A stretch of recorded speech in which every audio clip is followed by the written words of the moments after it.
2016, it seems, is breaking new records in killing more things that our heartstrings can measure. So today I'm afraid that it brings me no pleasure to report upon the death of a national treasure. No, Stephen Fry's fine, David Attenborough's okay. We're not exactly mourning a person here per se. What? You may scoff, but tragedy you can't ignore. Yes, Bake Off has gone to Channel 4. I remember when, back in 2010, they first televised baking events intense. We rolled our eyes and went, nah, it'll never take off. Now we're all glued to the Great British Bake Off. And an extra slice, the whole of Britain's quite smitten every Wednesday night. We watch the kitchen wishing they get their confections right. They may be thinking they've got their intentions right, but Channel 4 are gonna burn it. So long GBBO, the best show about scones we've ever known. You take the throne of baking shows across the land.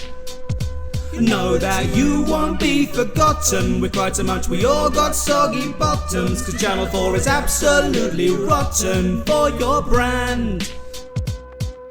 A show about bread that rose up and proved itself. Mary and Paul preparing it all. Mel and Sue as well, with sticky buns and silly puns. And X Factor, where X Factor more than songs. So each week we seek out a champion, star baker to vanquish a marzipan pantheon. With intricate icing and sensuous spicing. For losers it's frightening, lamenting their lamingtons. If you've taught us anything, it's that taught is anything but boring. Scoring a short crust ought to be fraught with snoring. That you brought a sport to it, had us fawning over scones, macarons, sponge rings and dumplings. Never thought that something could get hearts pumping as a baked Alaska's Jurassic dumping. Break out the bunting, it's as British as cricket or crumpet or scrumping. Team GB in Rio, no, Team GBBO. A picnic Olympics with finger foods and T.O. The whole country screams for this buttercream showdown, where it's relay with a Battenberg and all the medals go brown. So long GBBO, life's just a black forest without gâteau. Mary Berry's lady's fingers touched our souls and warmed our hearts.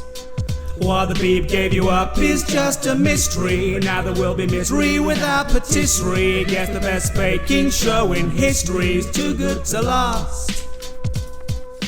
And now a long love letter to dessert food. It's bonkers to think they could ever desert you. We hurt too, perspired every time a cake fell. Watching you make tarts inspired us to bake well. Now Mel and Sue have said goodbye. They believe that the Beeb's the best place to thrive. And if Paul and Mary are inclined to agree, Channel 4 has bought a very expensive marquee. It was our love of the hosts who got the show its exposure. They'll need more than pastry to make me turn over. All Channel 4 needs is one single falter. It's the end of the tent and the holy gingham altar. They're clearly of the thinking that they can make a killing, but it's us who'll string them up with Mr. Kipling for kindling. It's a sure thing, the 4 formulas adverse. It'll lose all its charm when they dice it up for adverts. So now GBBO has reached the end of the road. It's fitting that it's finishing as each episode did. Cherish this series, watch it's done proper, for signature is technically a giant showstopper. So long GBBO, you made rock cakes into rock and rolls, but now Channel 4's in control. Our hopes are grim.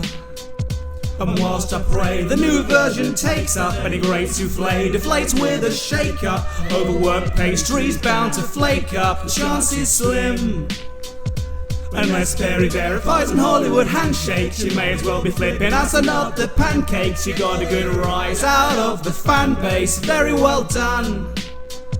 But you can bet it'll get top billing between the documentaries on drugs and killing, hosted by Keith Lemon drizzling Holly Willoughby's buns.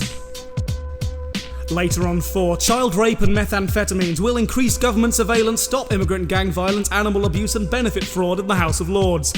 But first, the bakers are battling the crock and boosh.